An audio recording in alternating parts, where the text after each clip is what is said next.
Shedaralon, Kepala Operasi Pasukan Gabungan Ukraina Alexander Pavlyuk, mengungkapkan pada Kamis lalu bahwa Ukraina tidak mengharapkan ribuan tank dan pasukan Rusia menyerbu perbatasannya dalam waktu dekat pada Sabtu 19 Februari 2022. Pavlyuk menyatakan Rusia tidak akan melancarkan invasi habis-habisan ke negaranya dalam upaya untuk meyakinkan rekan-rekannya. Menurutnya, situasinya memang tegang namun tetap terkendali. Pasukan operasi gabungan Ukraina dalam kesiapan tempur, namun saat ini belum melihat kemungkinan adanya invasi skala penuh ke Ukraina. Operasi pasukan gabungan merupakan sebutan yang diberikan kepada bagian dari tentara Ukraina yang menangani konflik di Donbas, yang telah dimulai pada 2014 saat protes jalanan yang diwarnai aksi kekerasan menggulingkan pemerintah yang terpilih secara demokratis di Ukraina.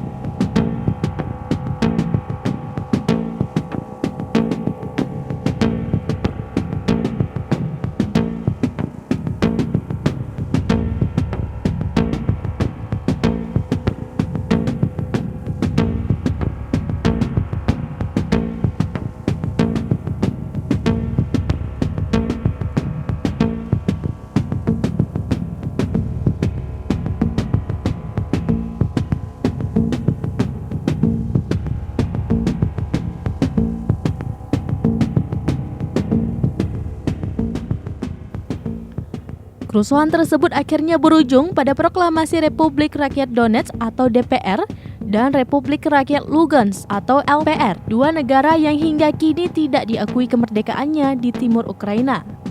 Komentar Pavlyuk ini muncul saat Ukraina dan negara-negara yang memisahkan diri itu saling tuduh melanggar perjanjian gencatan senjata saat ini.